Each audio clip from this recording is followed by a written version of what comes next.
Welcome and continue with Rabbi Steif's holy work, Mitzvos Hashem, God Almighty's loving divine guidance for every single human being. And we're still continuing with the commandments that apply to every single human being not to curse God Almighty and not to curse judges. We're going to see it really applies not to curse any one of the children of Israel, and by extension, not to curse any human being. We're in the middle of actually seeing the laws of why we're not allowed to curse a judge, because we need to make sure that the judges are not intimidated from ruling correctly according to God Almighty's divine will, and also that the people should have reverence for those that are properly carrying out God Almighty's higher vision that there should be justice in the world. And sometimes we might not be that a judge is ruling is in accordance with how we would have ruled it. We would have ruled it if we were the judge. But at the same time, we have to be able to differentiate between a judge who is God-fearing and has the right intentions and comes to a different conclusion than we would have. That judge we have to respect, and we have to support and enhance the reverence in among our fellow human beings for proper upright judges. So we're going to pull up the over here, and we're over here on page Shin Ayin Zion, which is 377. Mitzvos Hashem, we're in the middle of the 23rd chapter of the third section, and in Ois Vav over here, B'Sefer Chemdas Yisrael, in another holy work called Chemdas Yisrael, Chidash Shegam B'nei Noach Musar Shelo Lekal Al Hadayin. He concludes and he brings to our attention something that is new, so to speak. It's not actually new, but it's highlighting a point that he has derived from other points that now we could see the application in a particular scenario that perhaps was not written about in the past. That also the children of Noach, which means every single human being, are warned, they're commanded not to curse a judge. Mitzvahs dinim, this is a detail contained within the general commandment of dinim, of justice. So b'nei Noach muzhar lav iyun sham, that Jews, every single human being, the children of Noach, are commanded in the commandment to have justice. And as we've explained many times, that when the Talmud lists the 7 laws of Noach, the first of them in the Gemara and the Talmud in Sanhedrin, on the bottom of the first side of the 56th page, Nun Vav, there it says, when it lists the commandments, it lists the commandment of justice first. And it appears to me from a different angle, this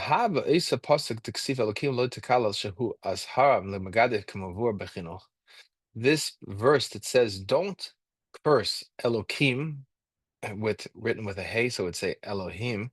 This is the prohibition not to curse God Almighty.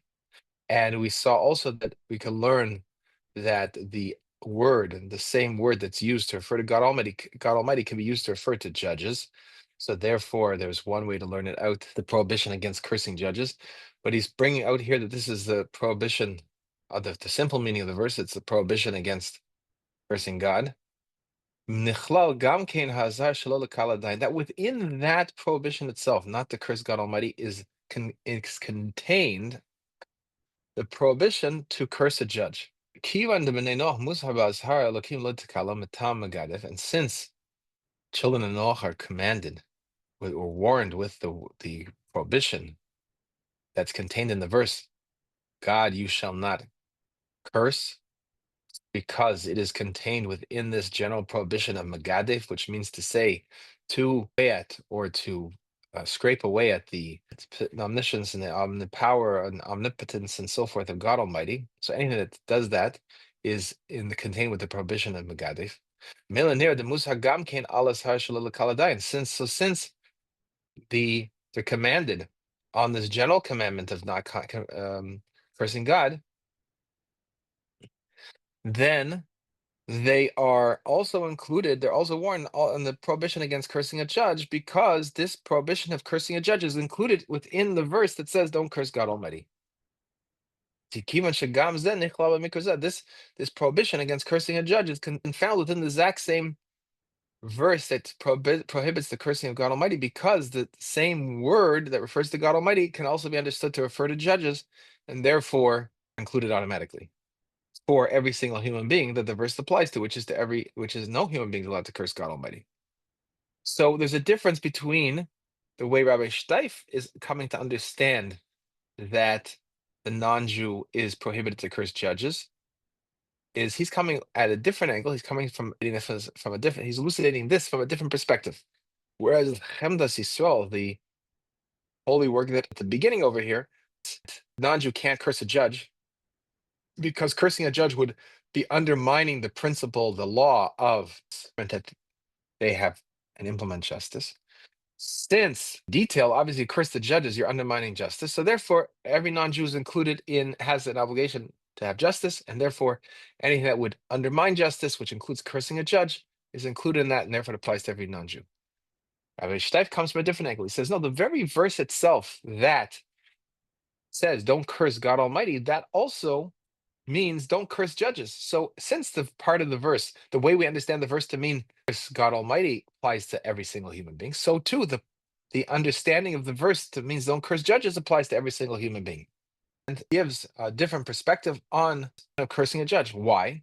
Because everything at the end of the day is coming from this, to accept what God Almighty's plan is, what God Almighty's commandments are, what God Almighty's vision for every single human being is. So that at the end of the day, what's right to do is right and what's wrong to do is wrong. But there's also a significance of understanding, is the source of this commandment, and so to speak, from principle of justice and therefore don't curse the judge? Or is it parcel of the very verse of the Torah, the written Torah, that's commanding don't Almighty also means don't curse a judge? So Sanhedrin, over here in the square brackets, the Aminan Elokim, Ani lo tiskaluni, Ein Rashi Sham Divrei Maskal Af.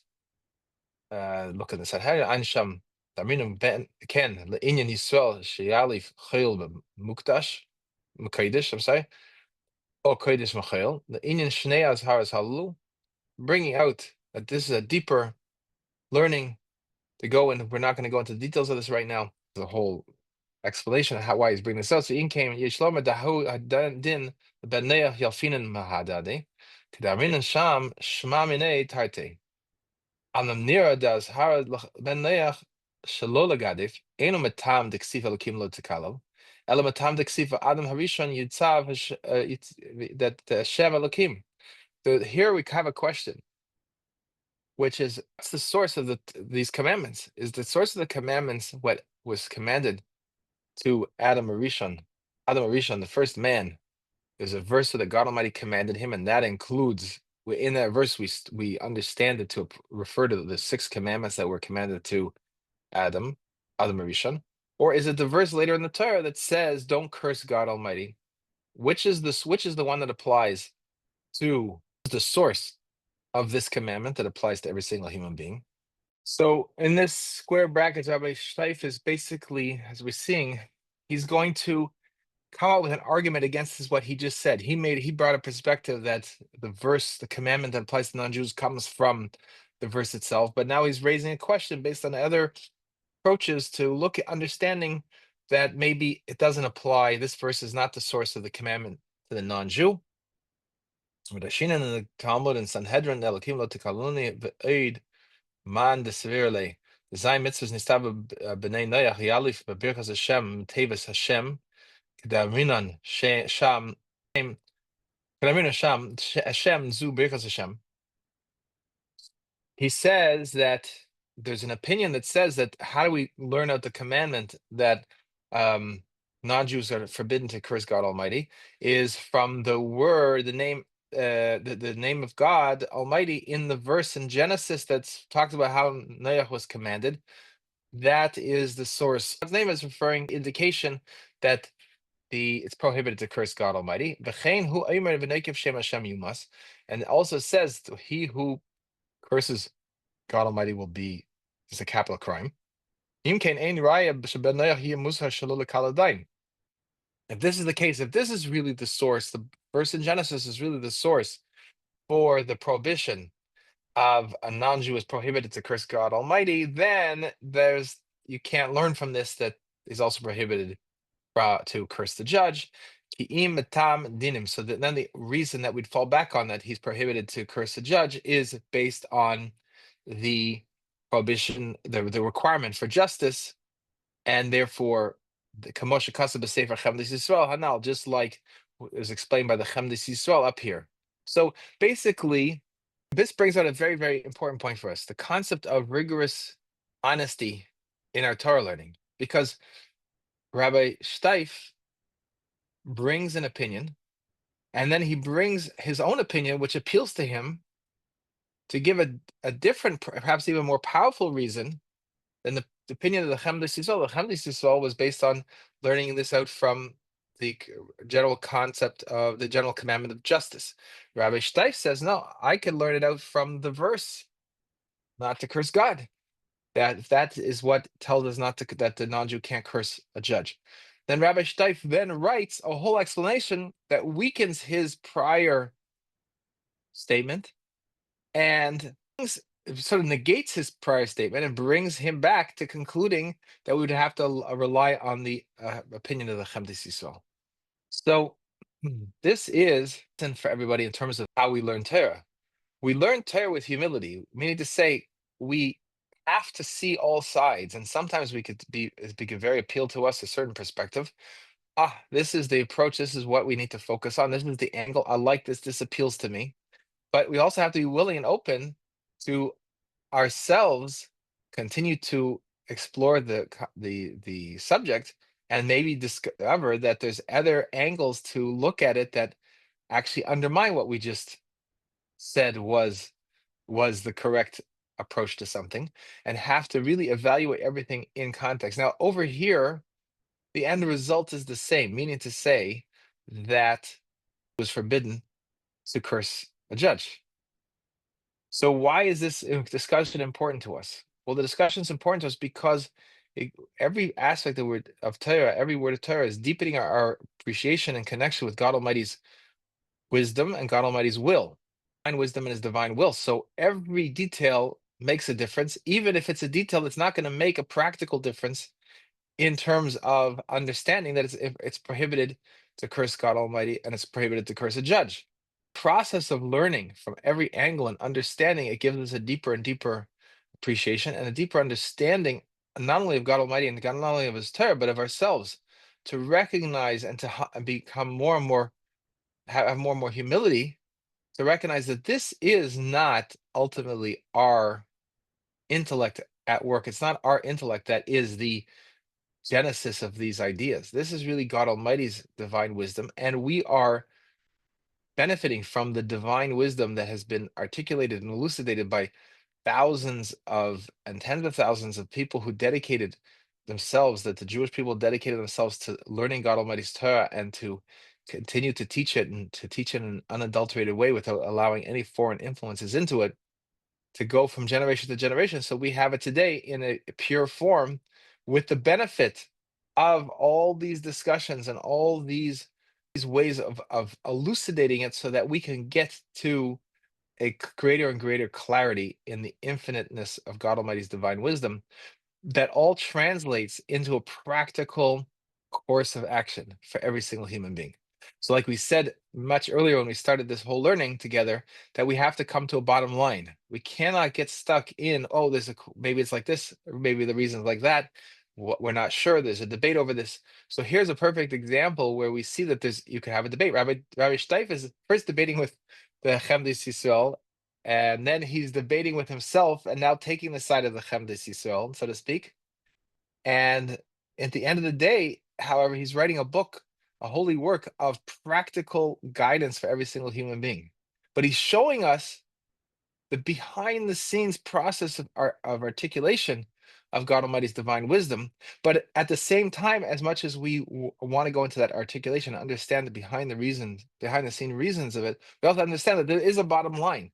There's a bottom line of right and wrong. There's a bottom line of conduct that's correct for every single human being, that builds the knowledge of God Almighty in the world, that builds every human being's knowledge of his own connection to God Almighty, that builds civilization, that builds abundance for every single human being, and that builds real security, real peace for every single human being, knowing that there's nothing besides God Almighty.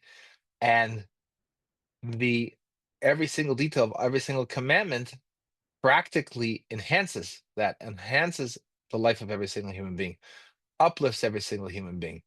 And God Almighty, we should merit, God willing, we should merit that God Almighty show us speedily in our days right now, with the coming of Mashiach and the coming of the ultimate redemption for every single human being, when every single human being will be redeemed from any lurking sense that he is somehow inferior to any other human being, or needs to surrender his power to any other human being, and recognize that God Almighty has given him his divine power, to implanted it in every single human being, to be able to use that power that God Almighty gives to every single human being, to be able to uplift other human beings, to increase the well-being of human beings, to be able to bring and reveal more abundance in the world that uplifts every single human being, to bring more human beings into the world.